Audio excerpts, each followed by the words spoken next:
Welcome students to the second lecture on Foundations of Social Sciences.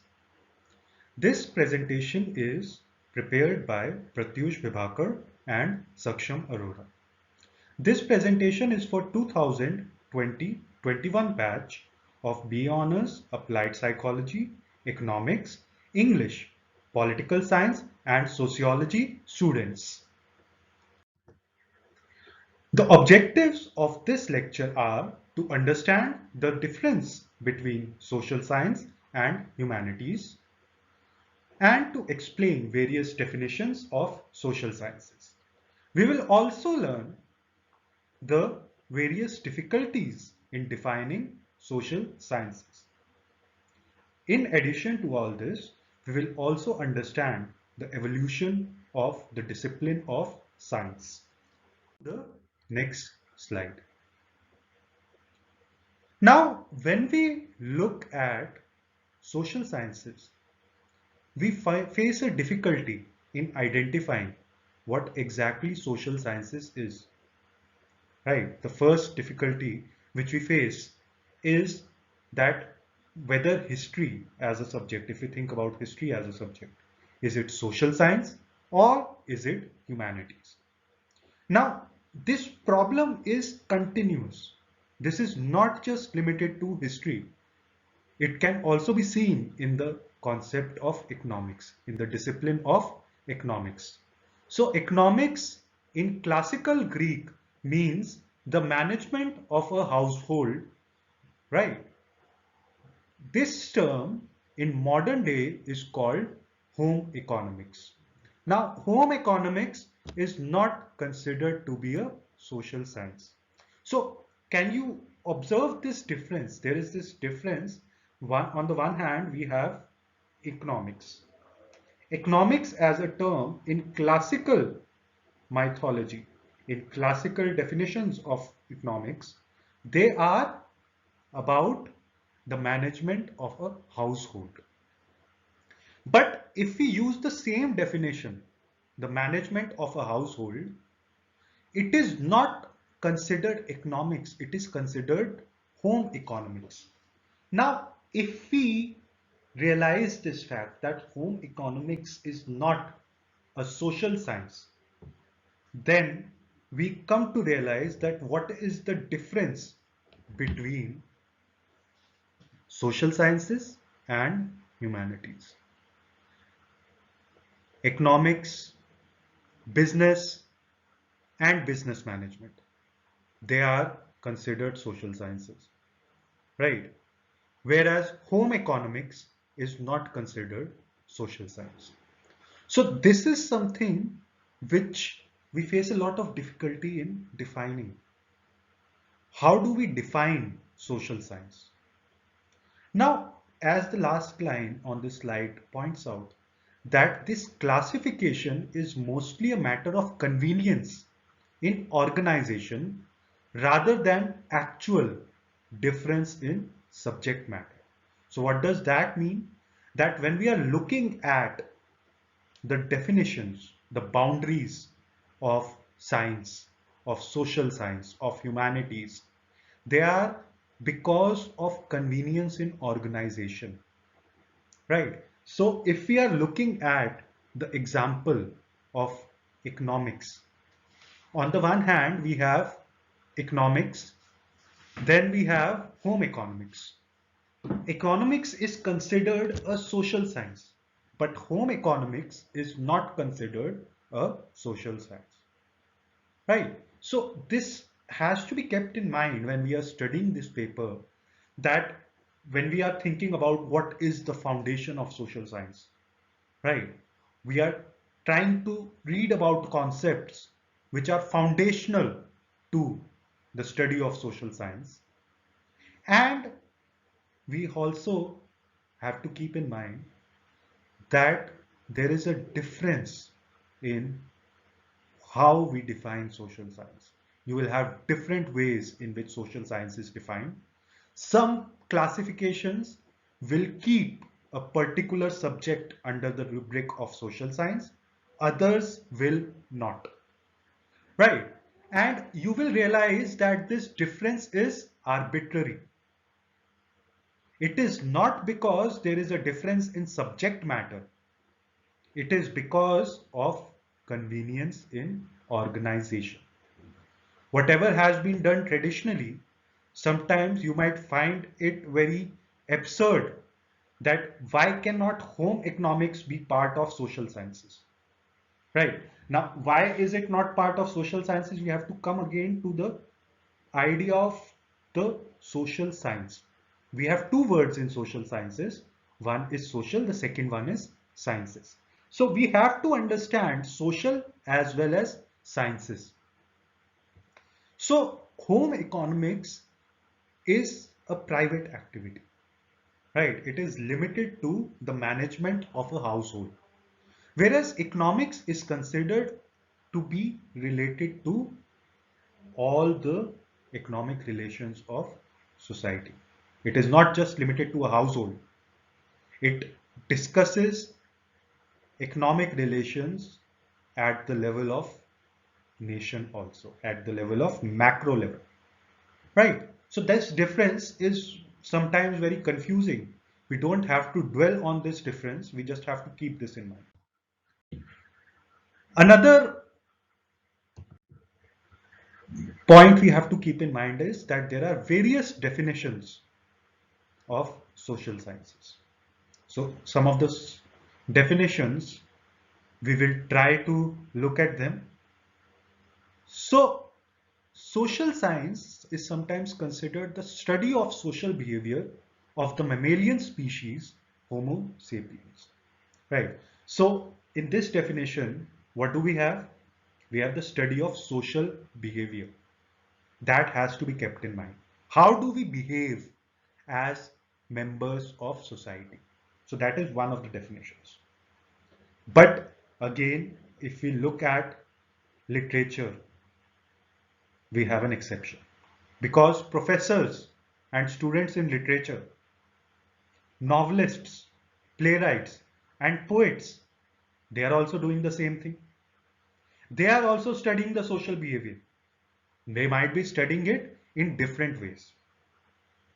Next, what is humanities? When we are talking about social sciences and humanities, where does humanity stand? Now, humanities is part of a web of related subjects such as philosophy, aesthetics, critical thinking, judgments, history, and literature. Right.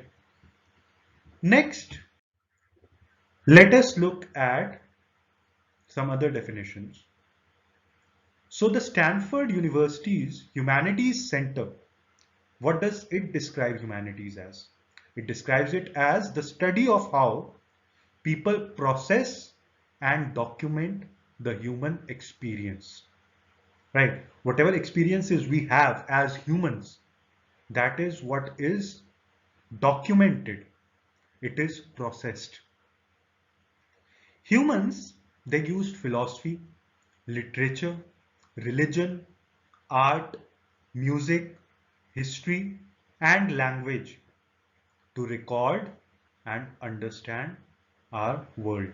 The world around us is recorded in all these texts, texts from philosophy, texts from literature, religious texts, art, paintings, sculptures, music, history, language. These are all encapsulating the human experience since ages. So once we understand what is humanities, right? Once we understand what is social, once we understand what is social sciences, there is still one term which remains unanswered, unexplained. That word is science. And that is the difference between humanities and social sciences. Both, to a certain extent, are studying the same ideas. Let's say if I am teaching English literature, I am also studying human behavior, and a psychologist is also studying human behavior. But there is a difference. When I'm teaching you English literature, I'm not using scientific methods, right? We'll come to this idea of what scientific methods are. But right now, what you have to keep in mind is that when I'm studying literature, I'm not using scientific methods. Whereas when I'm studying psychology, I am using scientific methods. So the word science has to be emphasized in social sciences. Social science can be considered the study of human behavior by scientific methods. This has to be underlined. It is not just a study of human behavior, it is the study of human behavior by scientific methods. Right? And this is obvious enough that the poet does not study society or humans the same way a sociologist does. But this cannot be used as a basis of saying that one subject is more meaningful than the other subject. Now, let's look at the evolution of the term science. This is something which we will cover the next half of the lecture, where we are trying to understand how sciences came into being and how they have evolved over a period of time. So, when we think about the concept of science, science is not miraculous, nor is it contemporary manifestation, the result of miraculous birth. What do we mean by this point? That it is not as if science is a result of some type of miracle, right? It has its origins. So where are the origins of science? Now, nature, as the scientist imagines it, is the product of scientific theories, themselves rooted in a philosophical worldview. Right, so this has to be kept in mind that sometimes we assume that science is objective, that science is just observing what is out there. But what science is observing also depends on the philosophical worldview in which the scientists are working. So, as the next sentence points out, that this in turn may have been shaped by politics or religion. Right. So examples can be found that during the Middle Ages, during the early ages, religion played a very important role in what ideas were being studied, what concepts were being studied. Similarly, when we think about modern day China or modern day USSR or modern day America, or even for that matter, modern day India, politics also shapes what we actually are studying. Another thing is that our worldview itself is shaped by discoveries of earlier scientists. It depends on what scientists had discovered earlier. So there are three interrelated characteristics which we have to keep in mind. First one is the relationship between metaphysics and science. So what does this mean? Early science was mystical, right? It was considered to be mystical and bound up with religious beliefs about nature and the universe. What does that mean? That scientific discoveries in the earlier era, they were focusing on discovering ideas through religious beliefs. Nature and universe, it was focusing on religious beliefs to explore these ideas. But after a point of time, the post-Renaissance science, it is considered to be anti-mystical, right? Anti-mystical in the sense we are not relying on religion or on mythology. to understand what nature is, what universe is. But still, it does depend on some metaphysical assumptions. Second point which we have to keep in mind is the social position of science. What exactly is the social position of science? And there are certain characteristics which we have to keep in mind. First is the separation of scientific activity and everyday activity. Now, we have to elaborate this concept. The way in which society shapes science can itself arise directly or indirectly, perhaps through moral prescription from metaphysical belief. Right? So, whatever belief system you are born in, it itself will influence how science functions. And the power of science can be utilized or challenged from society. So either you can use it or either you can challenge it. Now, the most famous example of this was the trial of Socrates. Socrates was an ancient Greek philosopher who lived from approximately 470 to 395 BC. Socrates was sentenced to death by the Athenian assembly for impiety and corrupting youth through his ideas. Right.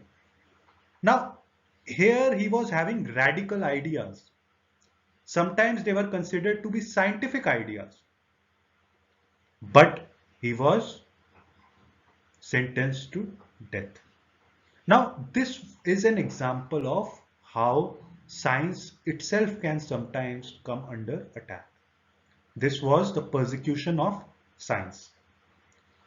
Galileo was another famous example. Galileo was also asked to recant his statement by the Roman Catholic Church.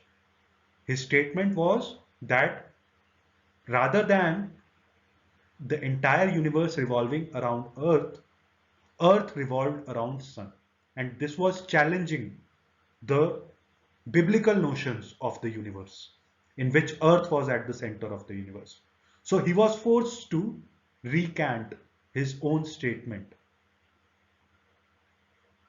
But later on, as science became more effective, so it became more desirable as a tool of economic prosperity.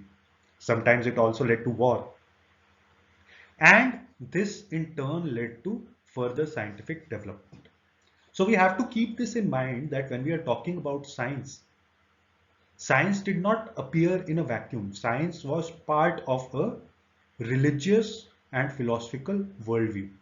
In the early ages, science was not considered to be acceptable. People who would use scientific views might sometimes be persecuted, even given death sentences like Socrates was given. Now, third point which we would discuss is the cognitive development of human beings. And here we have to keep in mind that the learning capacity and reasoning ability of scientists has developed and increased incrementally with some minor setbacks through the history of science.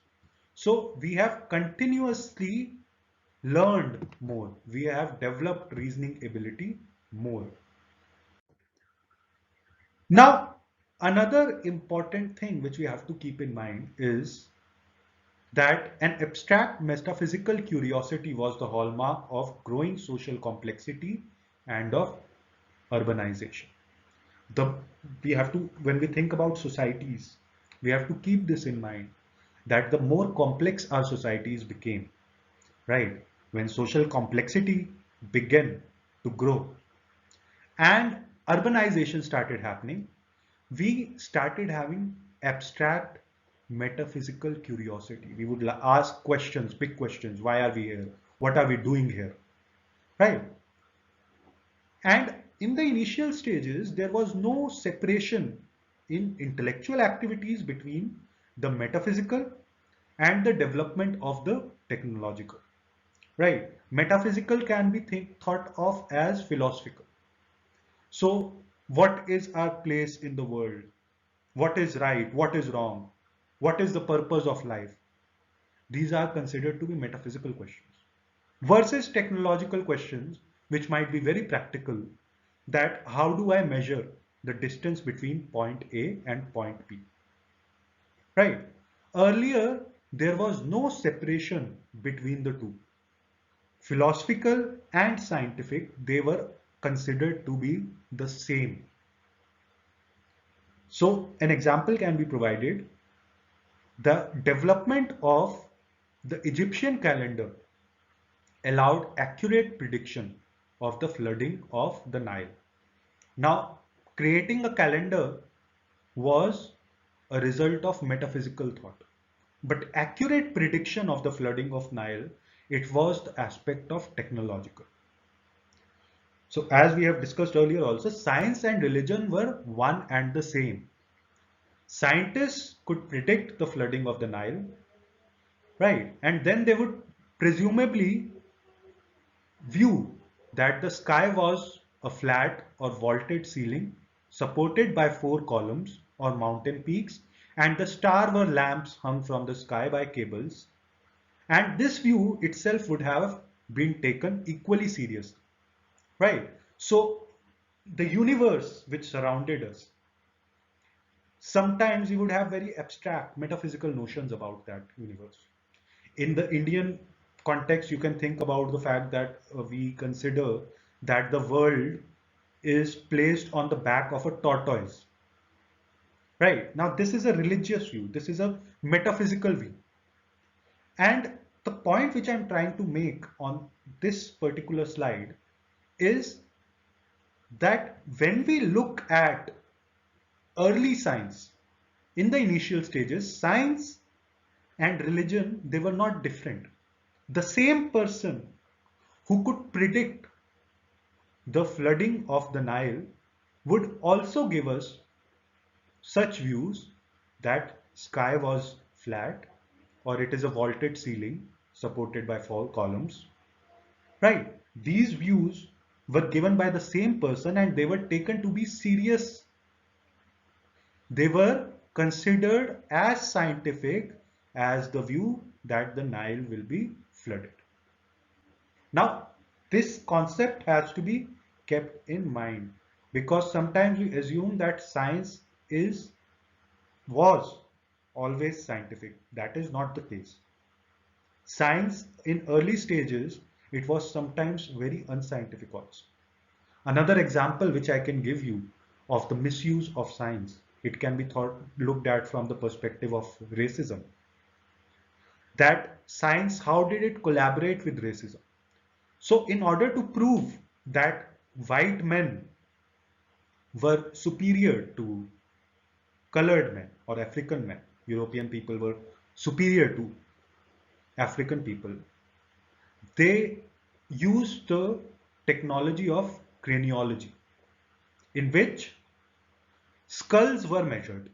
And the idea is there that the more mass of brain a person has, more intelligent that person is. So skulls were measured of Europeans and of Africans, and it was shown, see, Europeans have bigger skulls and Africans have smaller skulls. So therefore, scientifically, Europeans are more intelligent, and because of this, Europeans have the right to rule the world. Later on, it was found that what they were doing is that they were taking the skulls of adult males in case of Europeans, and on the other hand, they were measuring the skulls of pygmies or of African children. So, science is always dependent upon the circumstances in which it is being used. Social and political and philosophical ideas always influence the use of science. Now, let's look at one of the philosophers, Lewis Wolpert. Lewis Wolpert in 1992, he wrote a text in which he believed that science emerged only when there was a separation between what he calls natural and unnatural thinking. Now, what is natural and what is unnatural? Let's look at that. For example, the common sense view is that the natural state of any object is that it is at rest. But post-Newton scientists know that the natural state for an object is to move at a constant speed until stopped or white light is composed of the colors of the spectrum. Right? So when we started differentiating between what is natural and what is unnatural, according to Lewis Walpole, then science emerged. And we have to keep in mind, I have given you the example of Galileo, who was born in 1564 and died in 1642. He is often called the father of modern science. So, in this particular lecture, we tried to understand what is social science, what are the various definitions of social science, what are the difficulties that we face in defining social science, and what is science, how did science evolve, and how science itself is a result of the social and cultural forces during which any scientific discovery is made. What we might consider to be scientific was considered unscientific at earlier stages. Galileo himself was considered to be not telling the truth. His truth was considered to be a lie. Later on, it was acknowledged as being true. We have also tried to link the idea of science with society. So when we are looking at social sciences, we have to differentiate social sciences and humanities. Humanities is also studying behavior of people. But humanities is not using the scientific method. Social sciences, because it has the term science itself in its definition, the term social science includes the word science.